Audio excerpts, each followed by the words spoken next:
ایک بیوقوف انسان کی پہچان اس کی باتوں سے ہوتی ہے اور عقلمند انسان کی پہچان اس کی خاموشی سے۔ جو لوگ آپ کی بات کو اہمیت نہیں دیتے، خاموشی ہی ان کے لیے بہترین جواب ہے۔ اس لیے دو باتیں اپنے اندر ضرور پیدا کرو: چپ رہنا اور معاف کرنا، کیونکہ چپ رہنے سے بڑا کوئی جواب نہیں اور معاف کرنے سے بڑی کوئی سزا نہیں۔ زندگی میں ہر موقع سے فائدہ اٹھاؤ، لیکن کسی کے بھروسے اور جذبات کا کبھی فائدہ مت اٹھاؤ۔ کسی کے بھروسے کو کبھی مت توڑنا، کیونکہ بھروسہ ٹوٹنے سے دل ٹوٹ جاتے ہیں۔ ہمیشہ یاد رکھنا کہ اہمیت الفاظ کی ہوتی ہے، مگر اثر ہمیشہ لہجے کا ہوتا ہے۔ اس لیے بات آپ کی چاہے کتنی بھی سخت کیوں نہ ہو، لیکن اپنے لہجے کو ہمیشہ نرم ہی رکھو، کیونکہ بہترین تنقید وہ ہوتی ہے جس سے کسی کی انا کو نہیں بلکہ ضمیر کو جگایا جائے۔ ذرا اپنے لہجے پہ غور کر کے بتا لفظ کتنے ہیں اور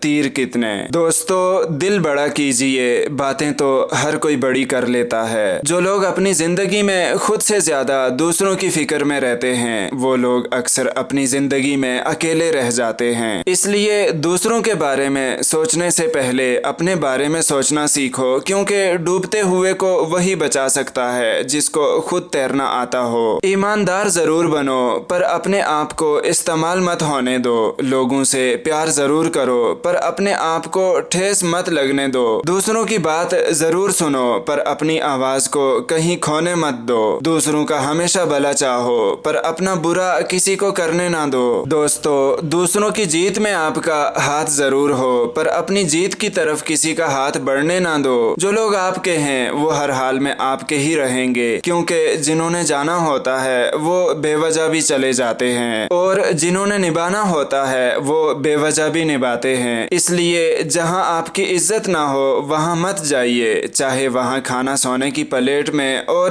چاندی کے چمچ میں ہی کیوں نہ دیا جائے۔ اپنی زندگی کے 3 اصول بنا لو۔ اس سے معافی ضرور مانگو جسے تم چاہتے ہو، اسے کبھی مت چھوڑو جو تمہیں چاہتا ہو، اور اس سے کبھی کچھ نہ چھپاؤ جو تم پر اعتبار کرتا ہو، اور کبھی کسی کو اس کی ذات اور اس کے لباس کی وجہ سے حقیر مت جانو، کیونکہ تمہیں دینے والا اور اسے دینے والا ایک ہی خدا ہے۔ وہ اسے عطا بھی کر سکتا ہے اور تم سے لے بھی سکتا ہے۔ یہ سچ ہے کہ لوگ اچھائی کی قدر نہیں کرتے۔ اگر آپ ان کے ساتھ اچھا کریں تو وہ اس کو اپنا حق سمجھنے لگتے ہیں، لیکن آپ اچھے کام کرتے رہیے، چاہے کوئی تعریف کرے یا نہ کرے، کیونکہ آدھی دنیا جب سوئی ہوتی ہے تو سورج پھر بھی نکلتا ہے۔ پیسے والے کے ساتھ تو سبھی کھڑے ہوتے ہیں، لیکن غریب کا ساتھ کوئی نہیں دیتا۔ اس لیے بننا ہے تو اس چراغ کی طرح بنو جو بادشاہ کے محل میں بھی اتنی ہی روشنی دیتا ہے جتنی ایک غریب کی جھونپڑی میں۔ ہمیشہ یاد رکھنا کہ بہترین انسان اپنے عمل سے پہچانا جاتا ہے، ورنہ اچھی باتیں تو دیواروں پہ بھی لکھی ہوتی ہیں۔ تو دوستو، آج کے لیے اتنا ہی، ملتے ہیں اگلی ویڈیو کے اندر۔ اگر ویڈیو پسند آئی ہو، مزید اس طرح کی ویڈیوز سننے کے لیے میرے یوٹیوب چینل الحیات وائس کو سبسکرائب کریں، اور فیس بک کے اوپر الحیات وائس کے پیج کو فالو کریں۔ خدا حافظ۔